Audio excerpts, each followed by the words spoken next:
राधे राधे. तर सकाळची छान अशी गोड सुरुवात नेहमीप्रमाणेच आपल्या देवपूजेपासनं.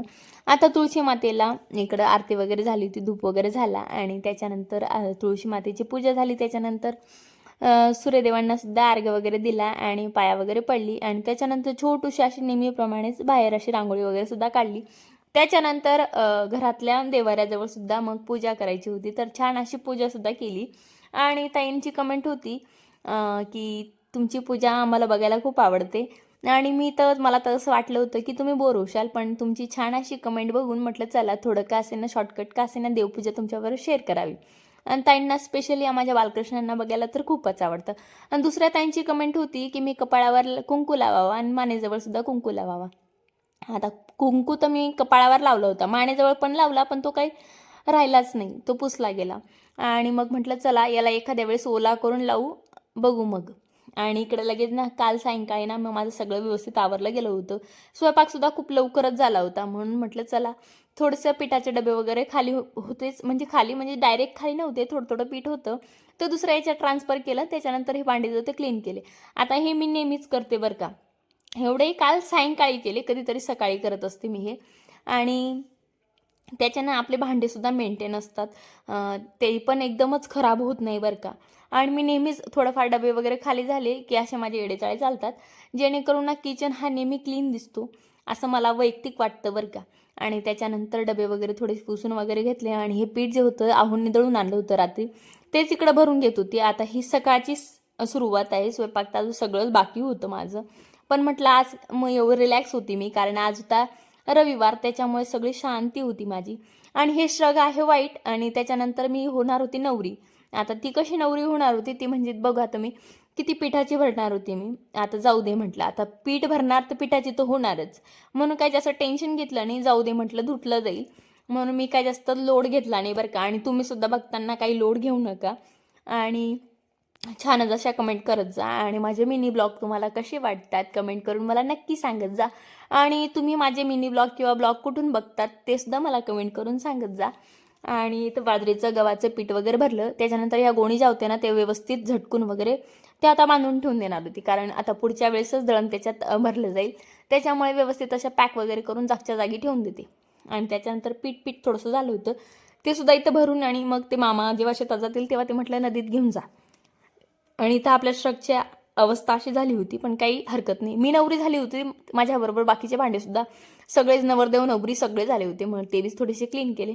नाही तर जास्तच मेकअप झाला असता आणि ते काय चांगलं दिसलं नसतं ना. हो, आज तुम्हाला दिसले असतील, तर आज होते. तर ते म्हणजे आज रुटीन जेव्हा होतं किचनपासून थोडंसं वेगळं होतं. म्हणजे आज जसं की पिठं वगैरे भरणं, ह्या गोष्टी होत्या. आता देवपूजापर्यंत तर ते राहतात, पण बाकीच्या कामापर्यंत काही राहत नाही.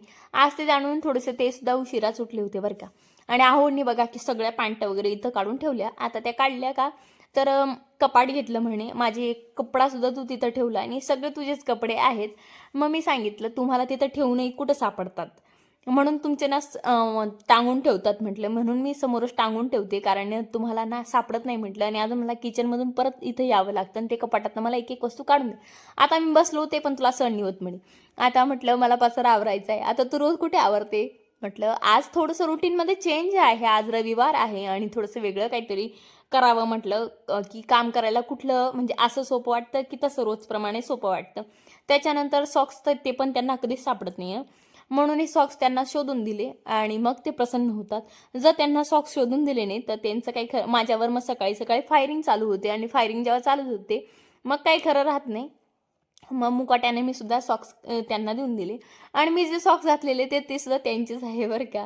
आणि त्यांचे सॉक्स काय घालते, आता अंगठ्याचे सॉक्स थोडे पातळ असतात आणि त्यांचे जे सॉक्स आहेत ते जाडसर असतात, म्हणून मी ते सॉक्स घालून घेते. आता इथं वरती आली, बालकृष्णांच्या जे आंघोळीचं पाणी होतं ना ते झाडांना टाकायला आली होती.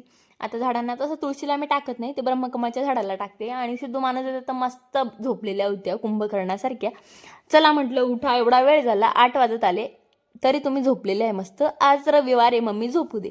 आता इथून उठवलं आणि बेडवर झोपली. आता काय करावं मला काही कळत नाही, पण कसं बसं त्यांना उठून खाली घेतलं आणि मग इथं सगळं झालं. आणि त्याच्यानंतर ना रात्री ना इडली नाही करणार होती, बॅटर. तसं इडली डोसा तुम्ही काही करू शकतात, पण माझ्या घरी इडली ही चालत नाही. इडली मला स्पेशली आवडते, पण बाकीच्यांना आवडत नाही, म्हणून मी इडली करत नाही. आता इडली तसं की आहोंना सुद्धा आवडत नाही, त्यांच्या मम्मी पप्पांना सुद्धा, म्हणजे सासू सासऱ्यांना सुद्धा आवडत नाही. माझ्या मुलींना आवडते पण ती एवढीच नाही, मला जेवढी आवडते तेवढी नाही. आणि आता मग मी इडली करायचा ना नांदच टाकलेला आहे सध्या तरी. मी फक्त डोसा चटणी हेच बनवत असते. त्यांना सांबारसुद्धा एवढं काही खास आवडत नाही. हो, सांबारसारखं वरण आवडतं पण इडली बरोबर नाही. ते डाळ भात बरोबर खातील पण इडली बरोबर नाही. इथं पीठ ना फर्मंट होत नाही म्हणून मग कडक असं पाणी केलं गरम आणि त्याच्यात ते टाकलं आणि त्याच्यातच मीठसुद्धा टाकलं. आता मी प्रत्येक वेळेस असंच करत असते आणि हिवाळ्यात ही ट्रिक मला असं वाटतं खूप काम करून जाते. आणि त्याच्यानंतर स्वयंपाक करायचा होता. इथं होत्या डिंगऱ्या मी पाण्यात भिजलेल्या आणि तो वांग्याची भाजी इथंच एंड करते.